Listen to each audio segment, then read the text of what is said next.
네, 지금부터는 정치 맥락과 이면을 짚어줄 전문가분들과 함께하도록 하겠습니다. 안녕하십니까? 안녕하세요.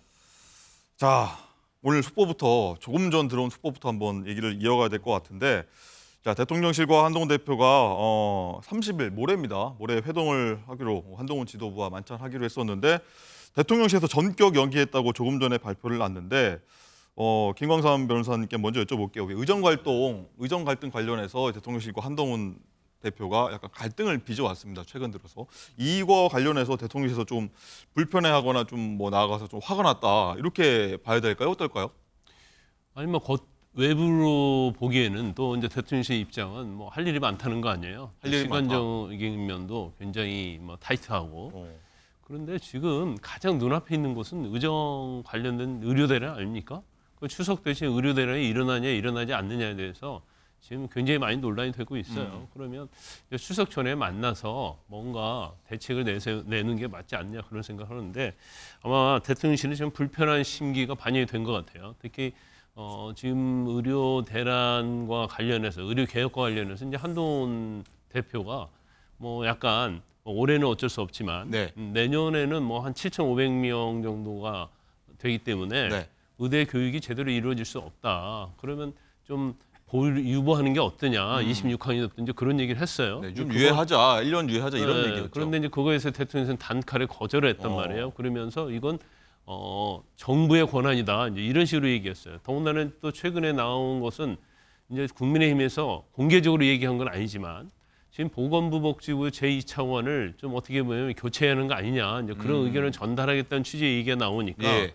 대통령실 입장에서는 이건 대통령의 인사에 관한 건데 왜 왈가왈부하느냐.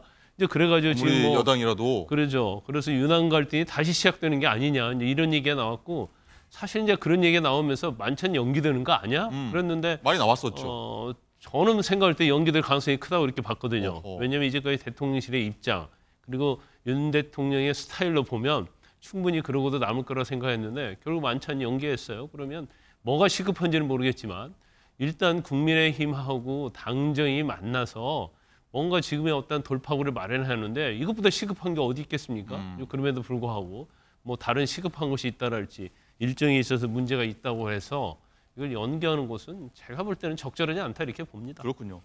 자, 관련해서 윤석열 대통령이 조금 전입니다. 실제로 어떤 입장인지 의정 활동 관련해서 어떤 입장인지 말한 내용이 있습니다. 듣고 얘기 이어가도록 하겠습니다. 2,000명이라는 숫자는 정부가 꼼꼼하게 계산하여 산출한 최소한의 증원 규모이고 국민의 건강과 건강과 직결된 문제이기 때문에 숫자에 매몰될 문제는 아닙니다.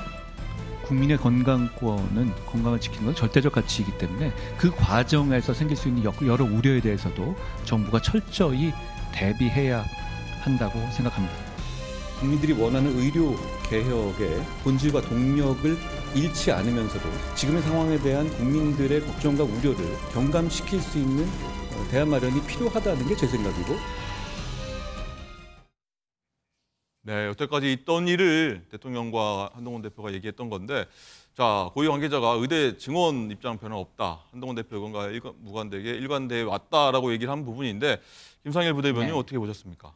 저 의대 증원 입장이 대통령께서 말씀하신 대로 꼼꼼한 계산에 의해서 나왔고 꼼꼼한 계산이었다는 것을 국민에게 설득할 수 있는 구체적인 자료와 정황을 제시한다면 국민적 지지가 있고 입장이 변할 필요가 없겠죠.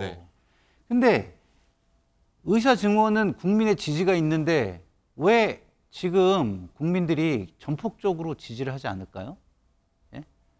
왜냐하면 저것을 꼼꼼하다고 생각하지 않고 다른 사람의 의견은 듣지 않겠다는 독선적인 모습으로 보는 지점이 있기 때문입니다. 그러면 만나서 얘기를 들어야죠. 그리고 공직에 있는 사람은요, 끝까지 노력하는 모습을 보여야지 힘이 있다고 노력을 안 하고 자기가 편한 대로 하면은요, 그거는 점점 독재적 경향으로 흐르게 되는 것입니다. 모든 것이. 그거는 망고불변의 진리 아니겠습니까? 자, 한 당의 대표, 그것도 집권당의 대표가 어떤 제안을 했어요. 아주 중요한 제안을 했어요. 그래서 그거 관련해서 얘기가 있을 거라고 언론이 다 보도를 했어요. 그렇게 국민의 관심이 있고 이해관계가 걸려 있는 건데 갑자기 안 만난다? 그러면 충분한 설명이 있어야죠. 충분한 설명이 없이 그냥 바쁘다는 거 아니에요. 네. 그럼 뭐예요? 불편하니까 안 만난다는 걸로 오해받기에 너무 딱 좋은 겁니다. 사실 한동훈 대표도 있고 국회도 다음 주부터 일정이 굉장히 많거든요. 그렇죠. 만남 자체가 무산될 가능성이 있을 것 같고요. 그러나 이게 국가 최고 지도자와 집권당 최고 지도자가 만나는 자리고 그 안에서 다뤄질 의제는 상당히 중요하고 민감한 이슈들 아니겠습니까? 그런데 이거보다 더 중요한 게 있어서 바쁘다고 한다면 국민에게 설명이 있어야죠. 그렇지 않다면 국민들은 이것을 굉장히 협량한 정치, 그다음에 소인배 정치로 볼 거예요. 그리고 이런 설명이 없는 상황은요, 국민들에게 그동안 윤석열 정부가 우리는 정상적이고 상식적이고 정의롭게 하겠다는 말에도 저는 굉장히 반하는 모습이다. 이렇게 좀 말씀을 드리고 네, 싶습니다. 지금 사진에도 나가고 있지만 어제 한 행사에서 이렇게 짧게 윤 대통령과 한동훈 대표가 박수 나눈 모습이 있는데, 김광선 변호사님, 이 보면은 최혜병 특검법 관련해서도 사실 대통령실이 굉장히 불편할 수 있는 얘기들, 그리고 한동훈 대표가 어떻게 보면 계속해서 반기를 드는 듯한 어떤 모습이 나온단 말이죠. 이 기조가 계속 이어진다면 진짜 갈등으로 비춰질 소지가 있을 것 같기도 합니다. 제가 볼 때는 갈등은 계속 될 것이라고 봐요. 지금 윤 대통령의 어떤 정책 스타일이랄지 인사를 보면 사실은 국민의 눈높이에 맞지 않는 것이 굉장히 많거든요. 그러면 대통령실이 대통령이 잘못하면 뭔가 판단에 있어서 어떤 국민의 눈높이에 맞지 않는다고 하면 당연히 여당의 대표는 국민들이 이렇게 생각하고 있습니다라고 네. 전달할 의무가 있고 책임이 있고 권한이 있는 거예요. 아니 그걸 전달하는 것 자체를 마치 반기를 들고 있다 이렇게 보면 안 되는 것이고, 지금 의료 개혁과 관련해서 다 많은 국민들이 동의를 했잖아요. 필요하다고 얘기했잖아요. 네. 그런데 이 과정이 너무 힘든 거예요. 그러면 그 과정에서 6개월 좀 끌고 있으니까. 그렇죠. 응급실 뺑뺑이 얘기도 나오고 생각보다 또 전공의들이 복귀하지 않고 있잖아요. 방향이 옳더라도 지금 뭔가 삐그덕거리는 상황이 그렇죠. 이어지니까. 그러면서 돌발 변수가 뭐였냐면 지금 전공이 안 오면서 또 내년 지금 증원했지 않습니까? 그런데 문제는 뭐냐면 올해 그 의대생들이 유급이 됐어요. 그러니까 내년에 7,500명이 되는 건데 이게 이제 교육이 어떻게 될 수 있느냐? 아마 대통령께서 이것까지 생각했겠습니까? 예. 그러면 이런 상황이 나타나면 이제 정책은 유연성이 있어야 하는 거거든요. 아무리 좋은 정책이라 하더라도 이걸 밀고 나가는데 국민이 불편해하고 또 국민에게 뭔가 문제가 생길 것 같으면 정책 유연성을 발휘해야죠. 그런데 2,000명은 꼼꼼해서 이미 결정이 된 거다. 예. 이것은 바꿀 수 없다. 그러면 국민이 죽든 말든 의료 응급실 뺑뺑이가 되든 말든 그건 상관없고 우리가 2,000명을 할 때는 이건 정말로 정당하다. 그러니까 죽든 말든 끝까지 가져가겠다. 이거는 사실은 정치가 아니잖아요. 이건 정책이 아니에요. 정책을 하는 이유는 뭡니까? 국민을 위해서 하는 거 아닙니까? 네. 그러면 여기서 유연성을 발휘하고 의료 개혁의 어떤 동력이 유지하면서도 어떤 어젠다를 가지고 갈 수 있는 그런 것들을 상의해야죠. 근데 자꾸 저렇게 고집을 피우고 엇박자를 내니까 지지도가 계속 떨어지고 있는 거 아닙니까? 네. 그러면 결국 계속적으로 왜 이렇게 반기를 드냐 그게 아니고 서로 협치하고 하기 전에 같이 협의하고 그리고 국민에게 편안한 국민에게 맞는 그런 정책으로 가야 하는데 이거 자꾸 모든 걸 윤 대통령이 반기 든다고 가면 어떻게 국민의힘과 윤 대통령이 같이 협치를 할 수 있겠습니까? 알겠습니다. 자, 그런 거 하면요. 이 한 대표가 윤석열 대통령, 그리고 대통령실과 너무 차별화를 조급하게 할 필요는 없는 거 아니냐. 이런 정치 원로의 목소리로 나왔습니다. 자, 듣고서요. 마저 얘기 이어가도록 하겠습니다. 차별화를 하려고 하면은 자기에게 아마 큰 상처가 날 수 있을 테니까 초기에 조절을 잘 해야 될 거예요. 그것은 대통령 임기 한 4년 차쯤 중반쯤 해서 그때 가서 차별화를 해도 늦지 않으니까 너무 알겠습니다. 성급하게 할 필요는 없다고 봐요.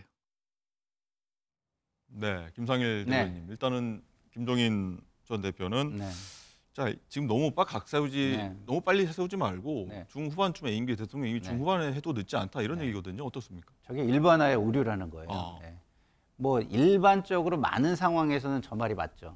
근데 지금 상황은 그렇지 않습니다. 근데 지금 상황을 전혀 얘기하지 않고 일반화로 넘어가 버리니까 오류가 발생하는 거죠. 지금 상황은 어떤 상황이냐? 한동훈 대표는요, 당대표를 만약에 대선에 도전을 하려면 1년 6개월 전에 그만둬야 됩니다. 4년 차에 그 차별화를 하면은요 너무 늦어요. 이미 아니, 자체할 수 없는 상황이다. 그렇죠. 당대표를 이미 맡아버렸잖아요. 만약에 4년 차에 그 차별화를 하려고 했으면요 이번 당대표에 도전하지 말았어야 돼요. 그리고 기다리다가 지방선거에 기여하고 나오든 뭐 이런 식으로 한 다음에 빨리 달려야 된다. 그렇죠. 이런 차별화를 해야 되는데 지금은 당대표라는 큰 책임을 맡았잖아요. 그러면 책임에 대해서 결과를 보여줘야 되죠. 자, 대통령께서 좀 전에 하시는 일에 대해서 저는 답답한 부분이 뭐냐면 이런 겁니다. 결과를 보여주셔야 돼요. 큰 책임을 맡으셨으니까. 근데 대통령은 방향만 오르면 된다고 지금 말씀을 하시는 거랑 똑같잖아요. 한동훈 대표도 마찬가지예요. 방향만 오른 걸로는 안 돼요. 결과를 보여줘야 됩니다. 이렇게 뭐 차별화를 하는 듯한 방향만 있다고 해가지고 국민들이 차별화 했으니까 훌륭한 지도자다 이렇게 하겠습니까? 아니죠. 그러니까 김종인 전 대표의 말은 시기 조절보다는 굉장히 현명하게 차별화를 해야 되고 결과를 내야 된다. 이렇게 말씀을 하는 것이 더 적절하다고 저는 봅니다. 그렇군요. 자, 그리고 한동훈 대표와 여야 대표회담 준비하는 와중에 코로나19 확진으로 인해서 입원했던 이재명 대표가 어제 퇴원을 했죠. 태어나서 대통령실을 곧바로 또 압박하는 그런 의정 갈등 관련해서 압박하는 발언을 했습니다. 오늘 아침입니다. 자, 듣고 오시죠. 먹고 사는 문제뿐만 아니라 지금 건강하게 사는 문제도 심각합니다. 모든 국민들이 걱정하시는 것처럼 대한민국의 의료 시스템이 붕괴 위기입니다. 의사 정원 2,000명 올리겠다. 그 2,000명의 근거가 대체 뭡니까? 10년간 목표로 좀 분산할 수도 있지 않습니까? 오랜만에 왔더니 할 말이 좀 많습니다. 네, 김광선 변호사님. 네. 여야 대표가 어떻게 보면은 이 대통령실을 좀 압박하는 모양새입니다. 그 의료 정책의 유연성에 대해서는 아마 대통령실 빼고는 상당히 다 동의하는 걸 거예요. 그래서 아마 이미 이번에 이제 여야 대표 회담을 하게 되면 가장 뜻이 맞는 것이 의료 개혁과 관련된 거라고 저는 생각하거든요. 예. 지금 벌써 이재명 대표 얘기하고 한동훈 대표 얘기가 뭐 틀린 것 같지만 일맥상통하는 경우가 있거든요. 그럼 결과적으로 2,000명 자체를 고집할 게 아니고 뭔가 여기서 유연성과 탄력성을 부여해야 한다. 이게 해서 지금 양당 대표의 얘기 아닙니까? 그럼 여기에서 아마 어느 정도의 타협점이 나올 거예요. 그러면 그걸 갖다 대통령에게 제시했을 때 과연 대통령이 받을 수 있느냐. 또 이런 문제가 있어요. 대통령은 지금 꼼꼼하게 2,000명 했다 이 얘기하기 때문에 여야가 대표 회담에서 가져와도 또 이걸 또 받지 않을 가능성도 상당히 있지만 그러면 굉장히 후폭풍이 심할 거예요. 예. 그리고 지금 사실 이제 대통령실이랄지 친윤 세력들에서 보면 한동훈 대표에 대한 굉장히 반감이 있거든요. 그런데 만약에 여기서 여야 회담 해가지고 뭔가 합치된 의견을 가지고 왔다. 의료 개혁에 대해서. 그러면 대통령 입장에서 이걸 받아들이게 되면 결과적으로 이번에 뭐 내년에 유보하자 그런 한동훈 대표 의견을 또 받아들인 꼴이 되기 네. 때문에 약간 모순된 결과가 생기거든요. 근데 중요한 것은 모순되냐 모순되지 않느냐가 아니고 정책의 탄력성을 부여했을 때 이것이 국민에게 이익이 되느냐 안 되느냐의 기준을 따져야지 이걸 뭐 내부 총질을 하고 있다랄지 아니면 뭐 계속적으로 반기를 들고 있다 이런 시각으로 가버리면 그러면 사실은 대통령의 어떤 정치의 방향은 잘못될 수밖에 없어요. 네. 자, 김상일 부대변인 마지막으로요. 자, 어쨌든 대통령실은 굉장히 이래도 저래도 난처한 상황일 것 같은데 뭐 어쨌든 그래도 원팀으로 대통령실과 여당이 같이 가야 되는 거 아니냐 이런 얘기가 나올 수밖에 없을 것 같긴 해요. 왜 난처하죠? 국민을 위해서 통 큰 모습을 보여주면 박수를 받겠지. 그게 왜 난처한가요? 난처한 이유는 딱 하나요. 자기가 자존심을 세우고 싶기 때문에 난처한 겁니다. 듣지 않고 내 말이 맞다라고 우기고 싶기 때문에 난처한 거죠. 그렇지 않다면 옳은 것을 향해서 가고 방향도 맞아요. 근데 방향이 맞다고 해가지고 그게 만약에 예를 들어서 너무 과하면 예를 들어서 뭐 골프로 비유를 한다면 네. 여기에 집어넣어야 되는 홀컵이 있는데 방향이 맞다고 해가지고 그거 훨씬 넘겨치면 어떻게 됩니까? 벌점을 받잖아요. 예? 그럼 말이 안 되잖아요. 모든 세상 이치가 다 똑같은 거 아닙니까? 그러면 가장 중요한 건 뭡니까? 그 정책의 효과예요. 효과. 어떤 효과를 내려고 하느냐. 그 효과가 1일에도 있느냐 아니면 100을 달성할 거냐. 그럼 요번에 100을 달성하지 못하더라도 50의 효과가 있다면 의미가 있는 겁니다. 근데 지금 대통령이 하는 거는 효과가 없잖아요. 오히려 갈등만 키우고 효과가 없는 상태가 지금 지속되지 않습니까? 그럼 좀 조절해서 갈 수도 있는 것이죠. 알겠습니다. 한번 어떻게 추이를 한번 지켜보도록 하겠고요.